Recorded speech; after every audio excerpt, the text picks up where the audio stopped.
Good morning, ladies and gentlemen. My name is Clay, and I am the Bucks believer. In today's video, I'm going to be laying out who I believe deserves to win each and every one of the major NBA awards at the midpoint of the season. We'll start off with the MVP race, which I believe is led by Nikola Jokic. Jokic has been the best player in the league in just about every single advanced metric you could possibly look at. Whether that be win shares, value over replacement player, box plus minus, player efficiency rating, wins above replacement. Jokic leads them all, and that's in large part due to his offensive dominance. He's been the best player on that side of the court in the NBA so far this year, based off of what he can do as a passer, as a scorer, and as an offensive rebounding threat. The passing is clearly his biggest weapon, as he does a great job of finding cutters, finding open shooters, and he's just capable of making passes that next to no one else in today's NBA is capable of making. He's done a great job of carrying a Denver Nuggets team that has been without their second and third best players in Jamal Murray and Michael Porter Jr. for portions of this season. For that reason, I think Jokic should be leading the MVP race. Joel Embiid is second in this race to me. Embiid has had a great season so far for the Philadelphia 76ers, in which he's scoring the ball more efficiently and at a higher volume than he ever has in the past, and that has led to the Sixers taking a huge jump to being first place in the Eastern Conference. Embiid is also great on the defensive side of the court, where he rivals the likes of Rudy Gobert and Miles Turner as the best defensive big men in all of basketball. I think that he's slightly behind Jokic because I think what Jokic has done on the offensive end is greater than Embiid's overall game, but this is a very close battle between the two best big men in today's NBA, and I could certainly see my opinion on this race switching as the year goes on. In third, I have Giannis Antetokounmpo, the winner of this award the past two seasons. Giannis has been great for the Bucks so far, and a recent string of excellent play has vaulted him past players like the guys I have fourth and fifth on this list of late. Giannis has been terrific. He is once again among the league leaders in points per game, rebounds per game, points in the paint per game, and he's also improved his shooting from the free throw line. Giannis is terrific. Not much more I need to say. Also, I'm the Bucks believer, slight bias here. Fourth in this race to me is LeBron James. James has fallen off a little bit over the past couple of weeks as his play hasn't been as stellar as it was to open the year, and that can in large part be attributed to the fact that Anthony Davis has been out, so defenses have been able to focus on him a little bit more night in and night out. However, LeBron has still been terrific. He's once again in the league leaders in assists per game. He's continuing to score the ball at a high level, and his defense is continuing to be better with the Lakers than it was in his last stint with the Cleveland Cavaliers. I don't think LeBron's the MVP front runner like many people seem to, but I do think that he has a place in this debate, and I've got him fourth. In fifth, I have Kawhi Leonard. Leonard has had a sneakily terrific season so far for the Clippers, as he is once again pouring in 26 points per game, I believe, and also has improved his playmaking.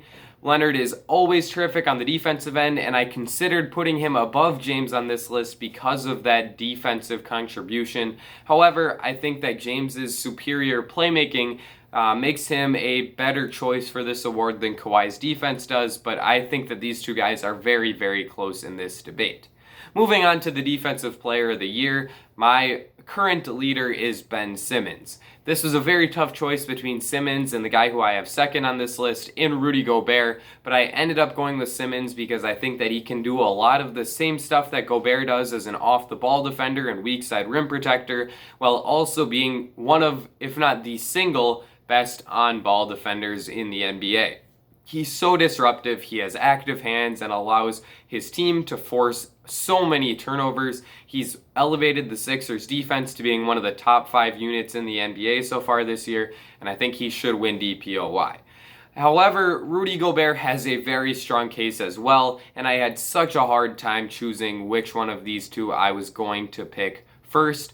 This can be thought of more as a 1A and 1B situation than it can be first and second, to be honest. Gobert has been great, providing an excellent defensive anchor for a Jazz unit that has been second in the NBA so far this year. What he does as a rim protector is so valuable, and he's clearly the best defensive big man in the NBA, although I did say earlier that Joel Embiid is somewhere in the same tier. Gobert is just simply better at that role as of right now. However, there's another guy that's challenging him for that throne of the best defensive big man, and that guy comes in third on this list in Miles Turner. Turner has done a great job for the Pacers as he is blocking shots at the highest rate of his career, and I believe he leads the league in block rate so far this year. He also has improved his game on offense. Why am I talking about offense? This is Defensive Player of the Year, and Turner hasn't even had a great offensive year. So what am I talking about? Getting back to defense, yeah, Turner blocks shots, good rim protector, that's all that needs to be said. And also, it's a bit of a shame that he won't be able to make first team all defense despite being one of the 3 best defensive players in the NBA so far this year, because of the NBA's silly rule that only one center can make first team all defense. Let's move on to the most improved player award, which I think should go to Zach LaVine. LaVine is a guy who I haven't heard his name mentioned too much when this award is being debated, but I think that the jump he has taken both as a scorer and as a playmaker warrants him being in this discussion, and in the end it ended up being enough for me to put him first on my list. His playmaking is where he's improved the most, as he is visually able to find his teammates more frequently, and that alone is enough for me to put him right here on this list. However, his ability to score the ball has also improved, and he's putting up a crazy 28 points per game on a 64 true shooting percentage. Yeah, this guy has been terrific. It's good enough for me to put him in the Most Improved Player award as my frontrunner. Right here in second, we have a guy who has taken a similar leap as a scorer and playmaker in Julius Randle. He has vaulted the New York Knicks to another level and is their first All-Star in quite some time. Randle is a great offensive player who's capable of playing some bully ball and is able to score quite well. He's also been a primary playmaker for this team, and that has in large part been a reason why they're able to play without having a great point guard.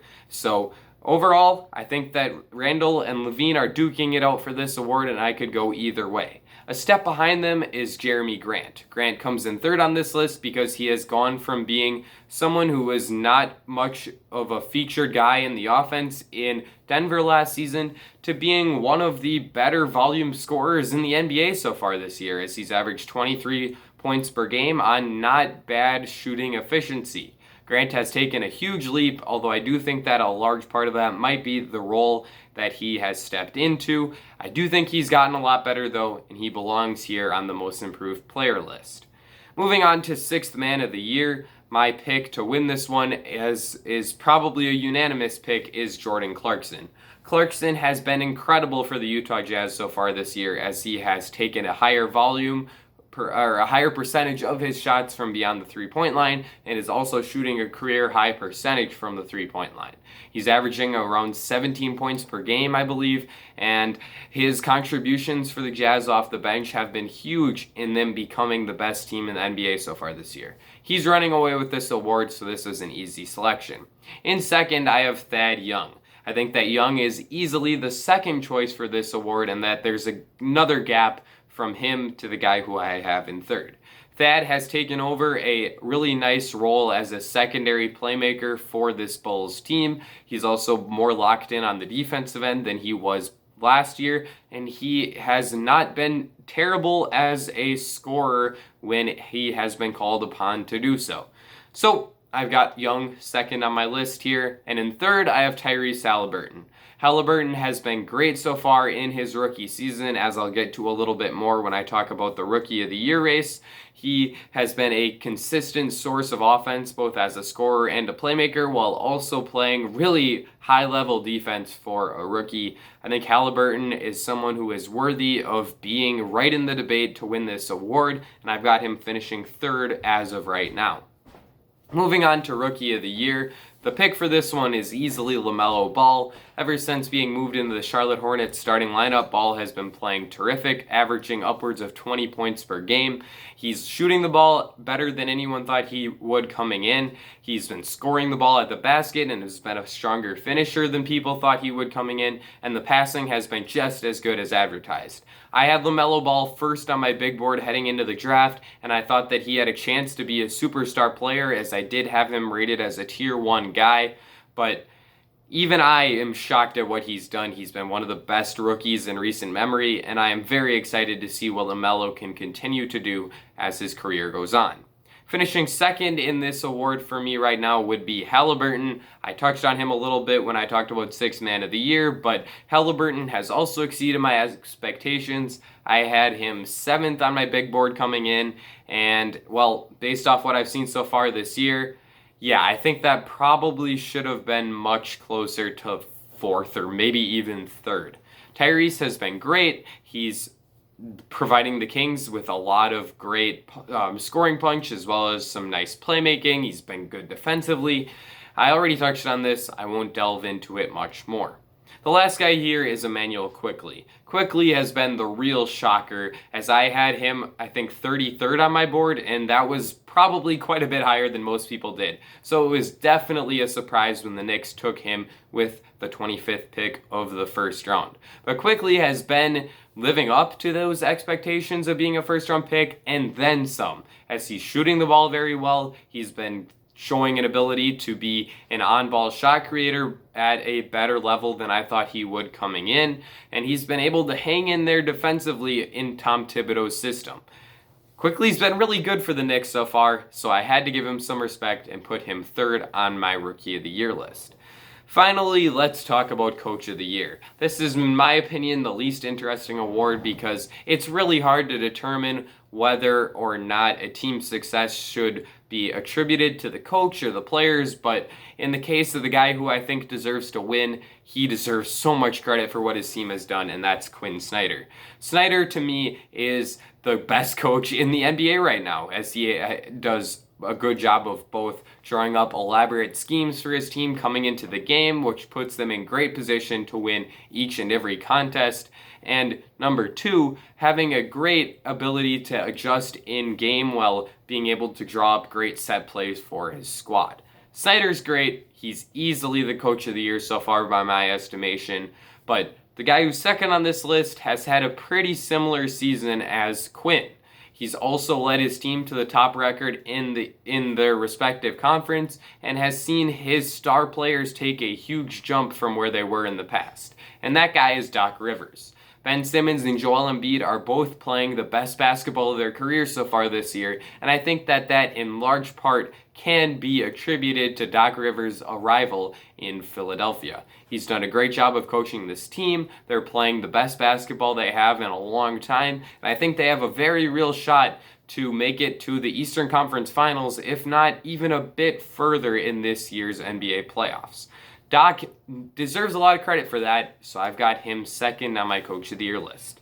Finally, number 3, I'm going to give some love to Monty Williams. Williams has the Suns in second place in the Western Conference heading into the All-Star break, and they have been playing some great basketball of late. I think that Chris Paul is the biggest reason for that, but Williams deserves a lot of credit as well. I especially like that he has not been afraid to experiment a little bit, as he has run out starting lineups featuring Frank Kaminsky, Jay Crowder, or Cameron Johnson alongside Chris Paul, Devin Booker, Mikal Bridges, and DeAndre Ayton. That kind of experimentation is really key from a coach, and I really like what Williams has done so far this year for the Suns.